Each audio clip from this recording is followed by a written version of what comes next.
Thank you. Shri Harivansh ji. माननीय उपाध्यक्ष जी, मौका देने के लिए आभार।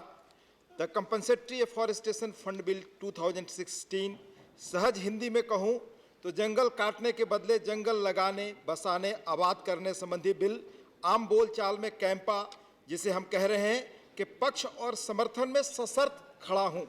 सशर्त क्यों? माननीय जयराम रमेश जी द्वारा प्रस्तावित सुझावों और संशोधनों के साथ। समर्थन क्यों? कुछ कहूँ इसके पहले नए पर्यावरण मंत्री जी को तुरंत यह बिल लाने के लिए बधाई देना चाहूँगा। समर्थन में 3 बातें कहना चाहूँगा। माननीय उच्चतम न्यायालय के 2002 के फैसले के तहत plantation, protection of forest, wild life protection and other related activities के लिए इसका गठन हुआ। सिंचाई, उद्योग, माइनिंग वगैरह के लिए जंगल जमीन का जो हम इस्तेमाल कर रहे हैं, जंगल कट रहे हैं, उसके लिए जंगल कैसे आबाद करें, उसके लिए फंड है।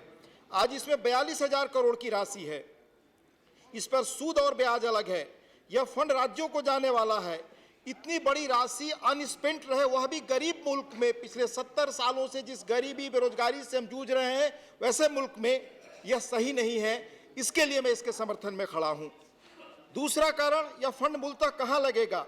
अधिकतर उन इलाकों में जहां पिछड़ापन है, विस्थापन है, गरीबी है, नक्सल चुनौती है, एक शब्द में कहना हो तो जहां अविकास का अंधेरा है।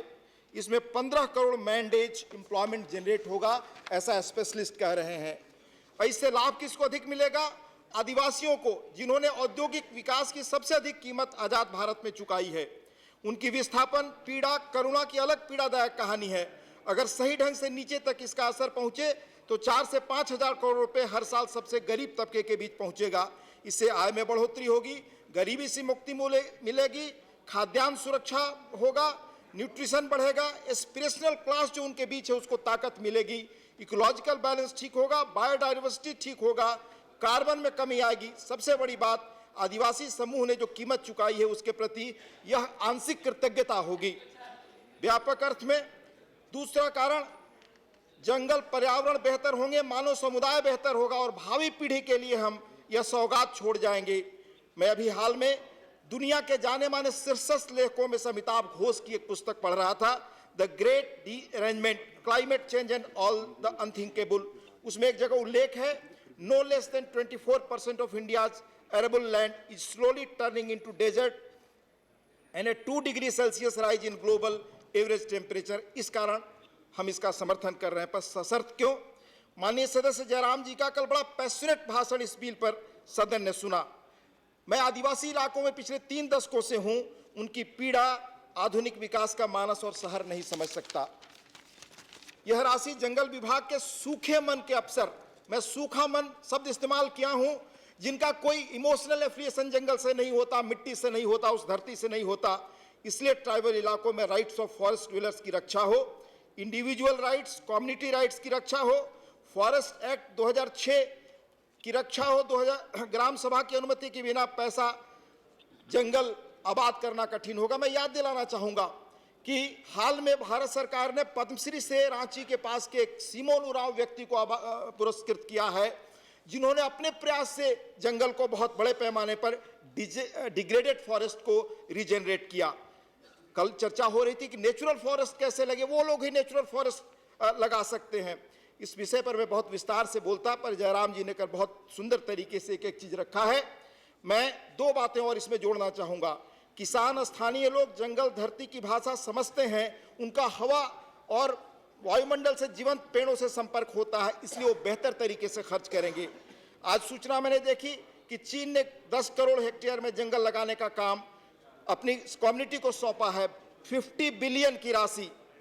तीसरी चीज, जन अभियान से क्या लाभ होता है?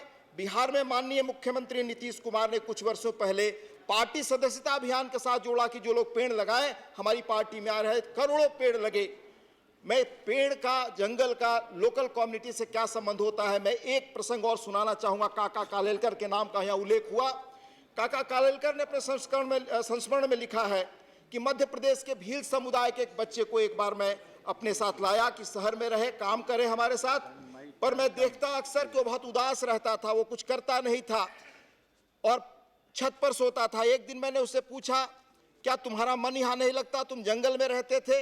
उसने कहा कि नहीं, मेरा मन इस शहर में नहीं लगता, मुझे उन पेड़ पौधों के बीच जाने दीजिए, उस जंगल के बीच जाने दीजिए, मैं वहीं पर रह सकता हूं।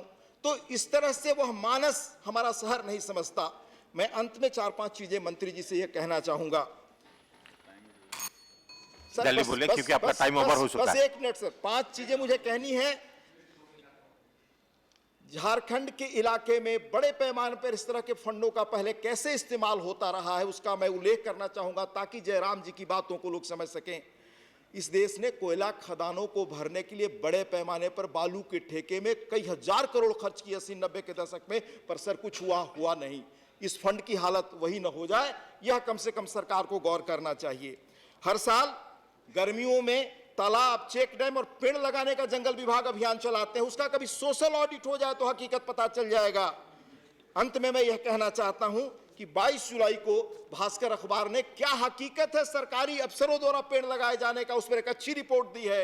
हम वही काम इस 42,000 करोड़ से न करें, इसके लिए सावधान करते हुए उस रिपोर्ट का अंश में कोट करते हुए अपनी बात खत्म करूंगा। हर 2 साल में जारी होने वाले सरकारी फॉरेस्ट रिपोर्ट हमेशा सवालों में रहे हैं। 2013 की रिपोर्ट में कहा गया था कि देश में 5,871 वर्ग किलोमीटर जंगल बढ़ गया। इस पर ब्रिटिश अखबार गार्डियन ने सवाल उठाया था। 2015 की रिपोर्ट पर तमिलनाडु की अन्ना यूनिवर्सिटी के centre for climate change and adaptation research ने कहा था कि जितनी दावा रिपोर्ट में किया गया है, हो सकता है उसे आधा जंगल ही वास्तविक रूप में मौजूद हो। ऑस्ट्रेलिया के मेलबोर्न यूनिवर्सिटी भी एक रिसर्च में कहा है कि भारत में जंगल तेजी से कम हो रहे हैं। यह 42,000 करोड़ का ये हालत सरकारी अधिकारियों के हाथ में न हो, मैं इसके लिए आगाह करना चाहता हूं। बहुत धन्यवाद। धन्यवाद।